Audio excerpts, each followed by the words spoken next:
Good morning everyone, welcome back to my channel. তো সকাল থেকে ব্লগটা শুরু করা যাচ্ছে। তো আজকে হচ্ছে রবিবার, তাও দেখো ঘুরতে বেরিয়ে যাচ্ছি। তোমাদের সাথে তো আগে বলেছিলাম। তো এখন বেরিয়ে যাচ্ছি লাটাগুড়ির পথে। এই যে আমাদের গুনগুন রেডি, আমি রেডি। তো পুরো ব্লগটাই সঙ্গে থাকো, ভালো লাগবে। জায়গাটা কেমন, রেসর্টটা কেমন, সমস্ত কিছু দেখাবো তোমাদের সাথে অবশ্য। ওই যে মাও চলে এলো, আর কাকিমা এখন কাকিমাও আসবে। এই যে গুনগুন আমাদের। চলো তাহলে গাড়িও চলে এসেছে, তোমাদের সাথে তাহলে পরে কথা বলছি। গাড়ি চলে এসেছে আমাদের সামনে। তুমি যেখানে কমফর্ট তুমি সেখানে বসো। আমি সামনে আমিও বসতে পারবো, তুমি সামনে আরামসে তুমি বসো। চলো চলো খোলো। লাটাগুড়ি যাচ্ছি, লাটাগুড়ি ফরেস্ট রিসর্ট। পাপা তাকাও, কাকিমা যে বন্ধ করে ওই যে ওদের কামড়ে। টাটা টাটা করুন, টাটা টাটা করে বলো, পরে দেখা হচ্ছে। ওরা ওখানে কালকে দিনের বেলা চলে গেছে, কালকে সকালে গেছে ওরা। ওরা স্টে করেছে, ওরা ওখানে রাতে ছিল। আজকে একসাথে চলে আসবে। আজকে হ্যাঁ, আজকে ব্যাক করব। প্রচুর গাড়ি চলে না এই রাস্তায়। সারাদিন তো মনে হয় রাত্রি বেলাও চলে মনে হয়। হ্যাঁ এই ডুয়ার্সের যত গাড়ি তো এদিক দিয়ে যায়।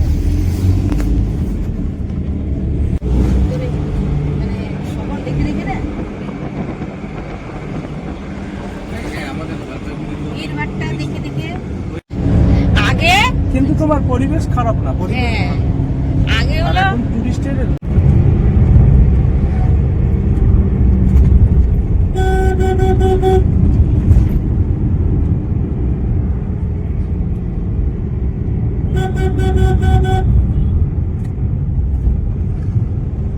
পুশ করে রাখবো না, সেভ করে দাও।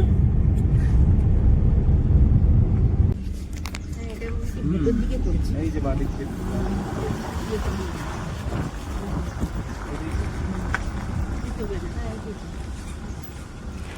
তো এই দেখো পৌঁছে গেলাম একদম রিসোর্টে, যেই রিসোর্টে আমাদের আজকে ফ্যামিলি পিকনিকটা হবে। আর এই পুরো পিকনিকটাই কিন্তু স্যাম স্টিল কোম্পানি থেকে করা হয়েছে, যেখানে আমার জামাইবাবু জব করে। তো এই জামাইবাবু জবের মাধ্যমে কিন্তু আমরা এত সুন্দর একটা পিকনিক, আনন্দ ফুর্তি খেলাধুলা এমনকি উপহার পাওয়াও পর্যন্ত একটা পিকনিকের মধ্যে সমস্ত কিছু পেয়েছি। ভীষণ দারুণ লেগেছে পিকনিকটা। মানে এত পিকনিক গেছি, তার মধ্যে কিন্তু এটা কিন্তু একদম মেমোরেবল, মানে মনে থাকবে। আর দেখো ঢুকতেই একটা মন্দির রয়েছে, খুব সুন্দর জায়গাটা। মানে সাধারণত এত খোলামেলা পরিবেশ তো আমরা পাই না, তবে এরকম একটা সুন্দর পরিবেশ পেয়ে কিন্তু ভীষণ ভালো লাগছিল। আর এটা পুরোটাই তো হচ্ছে এই যে পুরো রেসর্টটা দেখতে পাচ্ছ, এখানে কিন্তু পুরো পিকনিকটা এখানে হবে। এখানে গেমের সুবিধাও করে রেখেছে, অনেক কিছু গেম হবে প্রত্যেক বছরই কিন্তু এটা হয়। এর আগেও আমাদেরকে বলেছিল, তবে আমরা যেতে পারিনি। তবে এবার কিন্তু আমরা ফাইনালি আমরা পিকনিকটাতে এন্টারটেনমেন্ট করেছি ভীষণভাবে। তার এই যে দেখো এটা হচ্ছে একদম ঢোকার গেটটা, আর আমরা মোটামুটি ঢুকে গেছিলাম। ঢুকতে মোটামুটি ব্রেকফাস্টের টাইমটা হয়ে গেছিলো, সেই জন্য কিন্তু আমরা প্রথমে চলে যাচ্ছি একদম যেখানে ব্রেকফাস্টের ব্যবস্থাটা করেছে সেখানেই। আর দিদি জামাইবু তো আগের দিনই এসেছিলো, ওরা তো রাতে ওখানে ছিল। তবে ওরা যে রেস্টুরেন্টে ছিল সেটা কিন্তু এই রেস্টুরেন্টটা না, ওটা অন্য ছিল, তবে এই ধারে কাছে সেটাও আবার। আর এখানে দেখো, এখানে ওরা সবাই মিলে ব্রেকফাস্ট করছে। আর ব্রেকফাস্টে ছিল লুচি, একটা আলুর তরকারি, সাথে ছিল স্যান্ডউইচ, কলা, ডিম, এগুলোই ছিল। আর সাথে ছিল পোয়েটা ভুলে গেছিলাম, কেন পোয়েটা আমি সেভাবে খাইনি, নিয়েছি তো সবই অল্প অল্প করে, তবে খাইনি। তো দেখো এখানে সবাই খেতে বসেছে। আর দিদিও দেখো, আমরা আসার আগেই কিন্তু দিদি খাওয়া দাওয়া করছিল। আমরা এসে জাস্ট ওইখানে মানে একটু টুরলাম, তারপর আমরাও খেতে বসে গেছি। সেভাবে খিদে পায়নি, তবে এখানকার রুল আছে তো সেই হিসেবে খেয়ে নিতে হবে, কারণ এখানে খাওয়া দাওয়া করার পরে কিন্তু আমরা একদম রওনা দেব খেলার মাঠে। মানে এখানে যে একটা খেলাধুলার যে ব্যবস্থা করেছে সেখানে তো যেতে হবে, কারণ অনেক রকম গেম রেখেছে ওরা। আর প্রত্যেকটা গেমে কিন্তু জিতলে পরে পুরস্কারও রয়েছে। তো এখানে দেখো আমি নিয়ে নিয়েছি দুটো লুচি, তরকারি, স্যান্ডউইচ। আর স্যান্ডউইচটা এত দারুণ ছিল যে আমি অন্য কিছু যদি মানে নাও খেতাম, স্যান্ডউইচ খেয়ে আমার পেট ভরে যেত, এত টেস্টি ছিল স্যান্ডউইচটা। 3টে স্যান্ডউইচের সেটিং খেয়েছি আমি টোটাল, মানে বুঝতেই পারছো কতটা টেস্টি। তো চলো খাওয়া দাওয়া হয়ে গেল, এখন চলে এলাম একদম মাঠে। আর দেখো এখানে অলরেডি সমস্ত কিছু ব্যবস্থা করে রেখেছে। আর এই যে গুনগুন একটুখানি খেলা করছিল বল নিয়ে। আর আরও অনেক বাচ্চা এসেছে অবশ্য, সবাই মিলে এখানে বল নিয়ে খেলা করছে।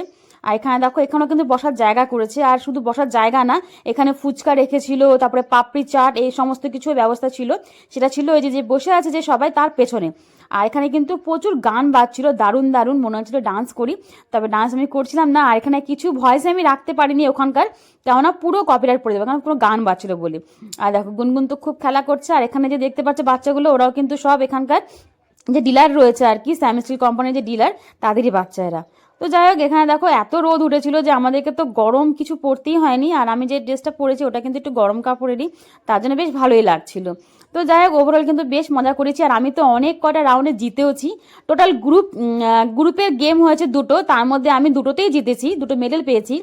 আর এই যে আমার পাশে যে দেখতে পাচ্ছ দিদিভাইটা বসে আছে, এই দিদিভাই কিন্তু আমার দিদিকে বিয়েতে সাজিয়েছিল। ও যে এখানে আসবে সেটা আমরা ভাবতেও পারিনি, কেন ওনার যে হাজব্যান্ড সেও স্যাম স্টিল কোম্পানিতেই জব করছে, তার জন্য কিন্তু ওনারাও এসেছে। তো এই দিদিভাইয়ের সাথে একটুখানি ভিডিও করলো আমার দিদিও, আর আমিও। আমার দিদিকে এই দিদিভাই সাজিয়েছিল বিয়ের সময়, খুব সুন্দর সাজায়। আর তো চলো তাহলে এখন তোমার সাথে একটুখানি খেলাটা শেয়ার করি। এখানে একটু ফটো তোলা হচ্ছিল, তো সেটার জন্য আমি একটুখানি দাঁড়িয়েছিলাম। আর দেখো ওখানেও ফটো চলছে, মানে কাকিমা আর আমার মা বসে আছে এখানটায়। আর রোদটা কিন্তু এত ভালো লাগছিল, ঠান্ডা লাগছেও না কিন্তু গরমও লাগছে না, বেশ মজা লাগছিল, ওয়েদারটা খুব ভালো ছিল। বেশি কুয়াশার থেকে না একটু রোদ উঠলে পরে খারাপ লাগে না। আর পেছনে কিন্তু রয়েছে সুইমিং পুল। আর গুনগুন তো সকালে কিছু খায়নি, তার জন্য ওর জন্য ডিম নিয়ে এসেছিলাম। আর এখানকার কোনো খাবারই গুনগুন খায়নি, তো ওকে এখন মা এখানে বসে বসে একটু ডিম খাওয়াচ্ছে। আর ওই দেখো ওখানে কিন্তু আমাদের খেলা হয়ে গেছে, তারপর আমার ছেলেরা খেলতে বসেছে। ওদেরকে বেলুন গেম দিয়েছিল, যে বেলুনগুলোকে নিয়ে কিভাবে দৌড়ে দৌড়ে যেতে হয়, বেলুন পড়লে আউট। তো এই গেমটাই কিন্তু ওরা ওখানে খেলছে। আর এই গেমটাও কিন্তু বেশ মজার ছিল, মানে বেলুন পায়ের মধ্যে ঢুকিয়ে ঢুকিয়ে যে আগে আগে যেতে হবে। তবে অনেকেই পারেনি, এটাও কিন্তু বেশ মজার গেম ছিল। এটা ছেলেদের জন্য ছিল শুধু, মেয়েদের জন্য ছিল না। আর এখানে দেখো আমরা এখানে একটা হাসাহাসি করছিলাম। ও তারপরে একটা মজার গেম ছিল, যেরকম আমরা রক চেয়ার গেম যে খেলি আমরা, মিউজিক্যাল চেয়ার, ঠিক সেমনিই ছিল একটা গেম। সেখানে কিন্তু মিউজিক হবে না, শুধু মিউজিক হবে, সরি, কিন্তু মিউজিকের সাথে সাথে ঘুরতে হবে না। এক একটা ওরা আইটেম দিবে, ধরো হয়তো কেউ কেউ বললো হয়তো লিপস্টিক লাগবে, তো সাথে সাথে লিপস্টিক নিয়ে আসতে হবে। তারপর হয়তো বললো বেল্ট লাগবে, তো বেল্ট নিয়ে আসতে হবে। আধার কার্ড বললো, এরকম আধার কার্ড নিয়ে আসতে হবে। মানে যে জিনিসগুলো চাবে আর কি, সেগুলো নিয়ে আসতে হবে। যে নিয়ে এসে সময় মতো চেয়ারে বসতে পারবে, তাহলে কিন্তু সে জিতে যাবে। তো ওই রাউন্ডটা আমি খেলেছিলাম, অনেকটা দূর আগিয়েছিলাম, বাট শেষ পর্যন্ত জিততে পারিনি, কেননা লাস্টে আমি লাইটার বলেছিল আমাকে, তো লাইটারটা খুঁজতে একটু টাইম লেগে গেছিলো, কিন্তু আমি অবশেষে খুঁজে পেয়েছিলাম। তবে যখন এসে দেখি তখন আমার চেয়ার ছিল না, মানে চেয়ার কমে গেছিলো। তো সেই জন্য আর ওই রাউন্ডটা আমি আর জিততে পারি, না হলে ওই রাউন্ডে জিততাম। আর চামচের মধ্যে গুলি নিয়ে একটা গেম ছিল, সেটা আমি খেলেছিলাম। সেটাতে একটু বেশি ফাস্ট হয়ে গেছিলাম বলে আমি মানে তাড়াহুড়া করে করছিলাম বলে গুলিটা পড়ে গেছিলো, না হলে ওটা তো আমি মোটামুটি অন্ততপক্ষে ফার্স্ট সেকেন্ড থার্ডের মধ্যে থাকতাম, কারণ অনেকটাই কাছে এসে আমি, মানে গেম শেষের কাছে এসে আমি হেরে গেছিলাম ওটাতে। তো যাই হোক, খেলাতে তো হার জিত থাকবেই, তাতেই তো মজা বলো, একটা আনন্দ। আর এ দেখো আস্তে আস্তে কিন্তু সন্ধ্যা নেমে যাচ্ছিল, সেই জন্য গুনগুনকে ভালো করে প্রোটেকশন দিয়ে দিয়েছি। আর এখন হবে দড়ি টানাটানির খেলা। তো সেই জন্যই কিন্তু এখানে জামাইবাবু সব চেয়ারগুলোকে খালি করছে, কেননা দড়ি টানাটানি করার সময় হয়তো অনেক এদিক ওদিক ধাক্কা লাগতে পারে, হয়তো কারোর গায়ে এসে পড়লো, সেই জন্যই কিন্তু জায়গাটা একটু ফাঁকা করে নিচ্ছে। তো দেখো এখানে সবাই একে একে আমার লাইনে দিয়েছি। আর এখানে কিন্তু অনেক বয়স্ক মানুষও কিন্তু খেলায় মানে অংশগ্রহণ করেছে। তবে আমার মা আর কাকিমা, মানে দিদির শাশুড়ি মা, ওরা কোনো খেলায় খেলেনি, শুধু আমরাই খেলেছিলাম। আর ছোট্ট বাচ্চাদের জন্য কোনো গেম রাখিনি, মানে গুনগুনদের জন্য। তবে ওদেরকে আমরা সবাই বাচ্চাগুলো মিলে আর কি একটু ফুটবলের খেলা খেলছিল আর কি, সে নিজেদের মতন করে আর কি। তো এখানে দেখো এখানে কিন্তু খেলাধুলা হয়ে গেছে, এখন একে একে প্রাইজ দিচ্ছে। তারপরে কিন্তু আমাকেও প্রাইজ দিবে। এই দেখো আমি যে একটা খেলা রেখেছিলাম, নতুন খেলা, যে পায়ের ছাপ অনুযায়ী আর কি আমাদেরকে হেঁটে হেঁটে যেতে হবে, তো সেই খেলাতে আমি সেকেন্ড হয়েছিলাম। তো তার জন্য আমি একটা পুরস্কার পেয়েছি, আর এই পুরস্কারটা আমার জামাইবাবু আমাকে তুলে দিচ্ছে। তো যে দেখতেই পাচ্ছ এখানে যে পুরস্কারটা তুলে দিচ্ছে, সেই কিন্তু আমার জামাইবাবু, মানে স্যাম স্টিল কোম্পানিতে আছে উনি, তার জন্যই কিন্তু আমরা আজকে এখানে এই পিকনিকটা এনজয় করতে পেলাম। তো এখানে কিন্তু দেখো পুরস্কারটা পেয়ে আমি ভীষণ আনন্দ ছিলাম, মানে এত ভালো লাগছে, মানে কি বলবো। আর অনেক ভিডিও কিন্তু শেয়ার করতে পারিনি, যেমন আমাকে মেডেল দিচ্ছিল, সেই মেডেলটাও পড়েছিলাম, সেটাও ক্লিপ তুলেছিলাম, কিন্তু ভিডিওতে যখন এডিট করতে গেছি তখন দেখি আমি অনেক ভিডিও পাচ্ছি না খুঁজে। আরও অনেক ভিডিও ছিল এখানে মাঝখানে যখন দিদিও পুরস্কার পেয়েছিল, মানে সেটা মানে মেডেল পেয়েছে একটা, ওটাও শেয়ার করতে পারিনি, অনেক কিছু শেয়ার করতে পারিনি এখানে অ্যাকচুয়ালি। তো এই দেখো এখানে যে গেমটা হচ্ছে এই গেমটা কিন্তু গ্রুপের গেম ছিল, সিঙ্গেল গেম রেখেছে কিছু আর গ্রুপের গেম কি রেখেছে। তো সিঙ্গেলের মধ্যে 2টো গেমে আমি জিতেছিলাম আর গ্রুপের মধ্যে 2টো গেমে জিতেছিলাম। আর এই গ্রুপে কিন্তু দিদিও ছিল বলে দিদিও জিতে পেরেছে। বাট এর আগের যে একটা গ্রুপকে গেম খেলেছিলাম আমরা, যে বল পাসিং দা বল, সেখানে কিন্তু দিদি অন্য টিমে ছিল, তো সেই টিমটা হেরে গেছিল বলে দিদি তখন জিততে পারেনি। তো যাই হোক 2 বোনেই কিন্তু আমরা খুব সুন্দর করে খেলেছি আর জিতেওছি। আর এক বাড়িতে তো সমস্ত পুরস্কারগুলো এসেছে, ওটা বেশি ভালো লেগেছে। আর সবশেষে এখানে খেলা হচ্ছিল হাউজি গেম। এই গেমটা তো প্রথম আমি শুনলাম, বেশ ইন্টারেস্টিং গেমটা এটা। এখানে লটারির মতন, মানে দেখো এরকম চিট দিয়ে দিয়েছে একটা, আর ওরা এখন থেকে নম্বর বলবে, এক একটা করে নম্বর কাটতে হবে। যদি আমার এই চিটের মধ্যে ওই নম্বরটা থাকে তো কাটবো, আর 1 লাইন করে মিলাতে হবে। যদি 1 লাইনটা মিলে যায় তাহলে আমরা জিতে যাব। তো আমার প্রথম লাইনটা মিলে নেই, বাট আমার সেকেন্ড লাইনটা পুরো 5টা মিলে গেছিলো। তো আমি এখানে একটা পুরস্কার পেয়েছি। তারপরে বলেছিল যে 1 থেকে 50-এর মধ্যে যার নম্বর থাকবে সে কাটবে আর কি। তো ওই খেলাতে কিন্তু দিদি জিতে গেছিলো, মানে দিদিও জিতেছে এখানে, আমিও জিতেছি। তবে মা আর কাকিমা ওরা দুজনা জিততে পারেনি, ওদের কোনো মিলেনি। তো এই দেখো এখানে পুরস্কারটা নিতে এলাম আমি, এটা হাউজির পুরস্কারটা পাচ্ছি, আর দিদিও কিন্তু একটা হাউজির পুরস্কার পেয়েছে। তবে এই গেমটা না একদম নতুনত্ব গেম, এত মজা লাগলো গেমটা খেলতে, কোনোদিন শুনিনি আমি, কিন্তু নামটাও পর্যন্ত শুনিনি এই গেমটা কী নামের, প্রথমে শুনলাম নামটা। এই দেখো দিদিও পেয়ে গেছে। তো দেখো এখানে কিন্তু প্রায় ভালোই সন্ধ্যা হয়ে গেছে, যেহেতু শীতকাল বলে কিন্তু একটু তাড়াতাড়ি সন্ধ্যাটা নেমে গেছে। তো এখন এখান থেকে কিন্তু আমরা একদম বাড়ির পথে রওনা দেবো। মোটামুটি এখানকার সমস্ত কিছু কমপ্লিট, এখন একে একে আমরা সবাইকে বাই টাই করে আমরা এখন রওনা দিচ্ছি বাড়ির পথে। তো যাই হোক ব্লগ ভিডিওটা একটু বড় হয়ে গেল, তো কেমন লাগলো অবশ্যই জানিও। আর এরকম পিকনিক কিন্তু শুধু আমি না, যেই যাবে না কেন এই পিকনিক কিন্তু এরকমই কিন্তু মজা করবে।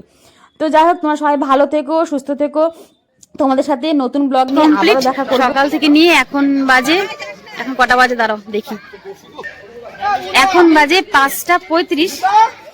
তো খেলাও কমপ্লিট, এখন কিন্তু আস্তে আস্তে সবাই বাড়ির পথে আমরা রওনা দিব। তার আগে দেখি চাটা খাই তো খাবো। খুব ভালো লাগলো, ভীষণ ভীষণ আনন্দ করলাম, মানে 4টা খেলাতে জিতে আমি এত আনন্দ লাগছে। কি কি প্রাইজ গুলো পেয়েছি সমস্ত কিছু তোমার সাথে পরে শেয়ার করবো। তাহলে এখন বাড়ি যাওয়া যাক, চলো তাহলে পরে কথা বলছি, টাটা।